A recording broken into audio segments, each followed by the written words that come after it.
So how can I help you understand this? I thought about this. I like to give analogies. Those of you who know me know I like to give analogies. Anyone in here ever gone either through a mission trip or a vacation, whatever, ever gone to a foreign country? A lot of us, right? A lot of us. And when you did that, you had to get a passport or a visa or whatever the case may be. Think of the non-believer being in a place like you were when you went on a trip to another country. It's a new language, right? We use terms like sanctification, salvation, justification, works, grace, purification. We have a lot of words and a lot of things we like to quote. And sometimes we'll just hit people with a Bible verse and not the words of it. Well, it's a John 3:16 moment. And that means what? No specking to Spanish right now. Can you translate that for me? It's a new language. And unfortunately, as Christians, we do the same thing with our Christian language as we do our native language. Right? And when someone comes up and asks us a question, we ask someone a question and we'll say, where is the bathroom? And they'll say, no specking to English. And so we'll say, well, how do we respond to that when someone doesn't understand what we're saying to them? We all do the same stupid thing. We say it slower and louder, right? Where is the bathroom? Does that ever work for anybody? Oh, try it the other way around. Flip that one the other way around for you. Someone comes up to you and says, Déjà je dis toi. I don't speak whatever language that just was.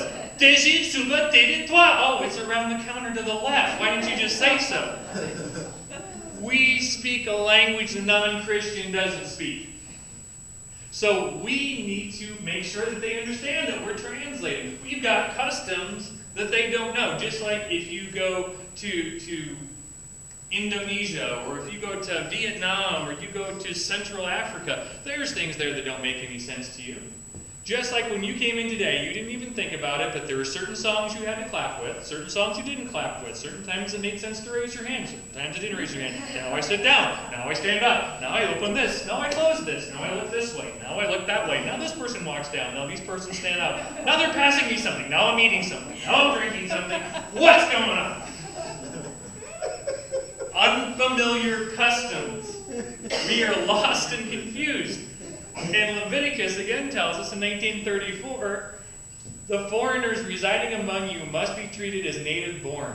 Love them as yourself, for you were once foreigners too. At one point, somewhere in your life, you were a foreigner to Christ, and someone pulled you aside, explained in love, this is the way it works. This is what it means. And I understand, it's easy to distance yourself. We hear arguments like, well, I want to be safe. Right? So I put a distance between me. Or, they're not hearing me anyway. So we distance ourselves. Or, I'm afraid of what they're going to think about me. I don't want to go to work Monday morning and start talking about Christ. They're going to think I'm crazy. I don't want to offend them. I don't want any hard feelings between them and I. So rather than hard feelings, I'm going to let them live the life they're living instead. I'm going to have them go down a path that I know leads to destruction and ultimate death and separation from Christ, other than giving them any hard feelings. I'll go ahead and break it to you now. You're going to create hard feelings in some people. You're going to cause relationships to splinter, but you're already told that you should separate yourself from those people if they can't accept the word of Christ, if they can't come to Christ when you've come to them in love. Now, let me clarify. I mentioned it before. I want to clarify again, though. You personally cannot save anybody. There is one man, Jesus Christ, that can save people. You are commanded, however, to build roads so that person can come to Christ as unimpeded as possible, rather than tripping over rocks and catching their legs on thorn bushes and groping around in the darkness. You've built a road. You've made it easy for them to go to Christ because they see Christ in your life. And so it's easy for them to come to Christ. Notice how I didn't say Christ went to them. They, the one that needs correction, that needs to go towards the light, that needs to be made clean, goes to the source of light, goes to living water, goes to where the real food is. So we are commanded to build a road to the unbeliever. How else can I? This is all good good stuff, but how do I renew my love visa? Okay? Well, we have to reach them the way Christ did. How did Christ reach the people in his time? I think I can safely argue that he showed patience, that he would explain things, and he would explain it again, and he would show understanding. That when things went bad, he stuck in there. Well, this is unpleasant. I don't like that. Can you imagine Christ saying that? This is unpleasant. I don't like this. I'm not doing this anymore. He went through the most unpleasant things that we can imagine and stuck with it. He gave us understanding. I understand where you are. I understand what you're going through. What I'm telling you, though, is the truth. And I'm telling you the truth because I love you and I want you here. Let me help you. Let me show you the love you deserve to be shown. And probably the biggest one for most of us is forgiveness. Letting go of those things. I always hear the argument, they forgive, but they never forget. We need to let go the way Christ let go of something, unconditionally, no strings attached, no bringing it back up and having it gnashing at the back of our brain anymore, but to let it go. Because if we don't act the way that Christ did, if we don't show patience, long-suffering, understanding, and forgiveness, to use your guys' word, to everyone, we really don't deserve what was given to us. Well, we don't deserve it anyway. We deserve it even less. If we call ourselves Christians and we say we follow the Bible, and we can't show patience and suffer through things and show understanding and show forgiveness to others, we honestly don't deserve to have those things shown to us. Well, okay, I get that. I understand all of that. But how do I do it? Give me something I can sink my teeth into. Well, the phrase that you hear over and over again, that all of you know, I don't need to explain to any of you. I don't need to cite a verse for you. Love thy enemy. Christ tells us that it's easy to love the lovable. We all know that. We all have examples of that. People tell me all the time how easy it is to like my wife. She's friendly, she's chipper, she is smiley, she sings a little song when she does things. How do you not like this person? She is the most likable person I ever know. I like her so much I married her. Just to make sure I had that in my life forever. Okay? But what about the mean neighbor who threw gasoline on my bushes and made them all die? What about the inconsiderate boss that won't let me go take care of this medical need that I'm so sick, I've got double pneumonia, and he won't even give me a couple hours to go to the doctor? What about this sibling that calls me up at all hours of the night and talks my ear off about all this ridiculous stuff? What about the salesperson at the parking lot trying to sell me this used car? I can't even get off the lot because he's stepping in front of me. I don't need to be nice to them, do I? I don't need to forgive them. I don't need to love them, do I? Especially them. Who more needs love than those people? Christ's message is clear. Love everyone the way you love yourself. Put their needs more. Think of them more and yourself less. He says in Luke chapter 6, verses 35 through 38, but love your enemies. Do good to them and lend to them without expecting anything back.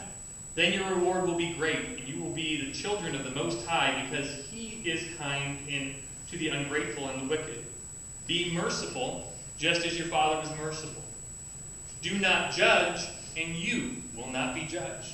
Do not condemn, and you will not be condemned. Forgive, and you will be forgiven. Give, and it will be given to you. A good measure, pressed down, shaken together, and running over will be poured into your lap. For with the measure you use, it will be measured to you. I don't think it gets any more clear than that. That we are told to love, forgive, be merciful, not judge, not condemn people, but to move forward in love, to be an example of love. How do I do that? How can I be an example of love? Well, we've talked about with our children how they have hypocrite radar, right? And how words don't mean all that much, actions speak a lot louder. We talked at one point about it with our spouses, and how what we do speaks volumes more than what we just say. We want to say it and do it, but we definitely need to do it. We've talked about brothers and sisters in Christ, about how that same fact is true. Now, if it's true of brothers and sisters in Christ, if it's true of our spouses, if it's true of our children, how much more true is it of the unbeliever that our actions speak louder than our words? And let me tell you something, brothers and sisters, they are paying attention to you when you don't know that they're paying attention to you. And that's when they're really making their choices. For instance, what words do you use when you speak? Are you positive? Are you speaking well? Are you bringing love? Are you offering solutions? Or are you mean and nasty and full of profanity? Which are they seeing? When you don't know they're looking, which are you seeing? How do you spend your time? Is it with your family? Is it in the Word? Is it in prayer? Is it helping others? Or is it carousing down at the bars?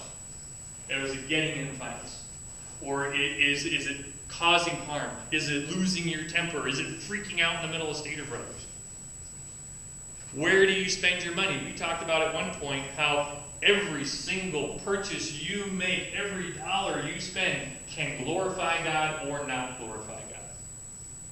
And I suggested to you, and I still suggest to you, pay attention to where are you spending that because it makes you feel good, or are you choosing to spend it to glorify God?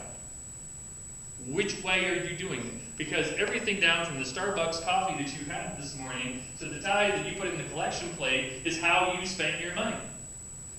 The unbeliever knows that. The unbeliever sees that. The unbeliever's looking for it. When someone comes new to church, one of the first things I see them doing when I was ushering was watching those tithe plates go back and forth and seeing who put what in where and who didn't put anything in. They look for that because they have great hypocrite radar. And they see it in every aspect of your life, even when you didn't even think about the fact, wow, he was looking over my shoulder right then, I didn't even know he was behind me. The biggest one, though, if I could offer one thing above anything else, is how you react to adversity. When the non-believer sees someone pass away, or you lose your job, or your house get foreclosed, or you lose your car, when they hear you say, I'm not worried about it, the Lord has his hand on it, he'll work it out, it's all going to be fine, I trust in him. And you mean it, and they see it in you, and you go off, and you're whistling a little tune, and dealing with your day, and you're okay with it. And I'm not saying things never stress you out. They're going to stress you out. They're going to stress me out. I was stressed out yesterday about some things. I got over it because I remembered that the Lord was with me. I remembered that I was an example of him. The same thing's true of you. But if you lose it, if you're breaking down, if you're pulling your hair, if you need to take a week off of work because you're so stressed out because of it, well, he's worse than I am. What do I want to become a Christian for? What do I want to have part of what he has or part of what she has in their life? How you react to a problem, whether it's venting or depression or whatever, speaks volumes to the unbeliever. Because think about it. You just had your house repossessed. Your car was just totaled and insurance didn't cover it. Your mom, your dad, your sibling, your spouse just died. And you're upset about it, but you're moving forward and they're hearing you say, God's got his hand on it. I'm okay. It makes them reevaluate themselves. And then it really makes them reevaluate yourself when your car does get totaled and then all of a sudden there's a solution. All of a sudden that money is there. All of a sudden someone's provided the electricity transportation. All of a sudden that job offer comes up and the solution's there. It should make the Christian especially, but also the non-Christian go, wow, there really is something to me turning this over to Christ. This really is something about me letting go of my feelings and choosing the way of Jesus Christ. And it has a lot to do, and I talked about this with your children, but it's true of the non-believer just as much so. It has a lot to do with what you say about others. Not necessarily just directly to them, probably more importantly to other people. What do they hear coming out of your mouth? Is it gossip? Is it rumors? Is it conjecture? Is it lies? Or is it love? Is it positive things?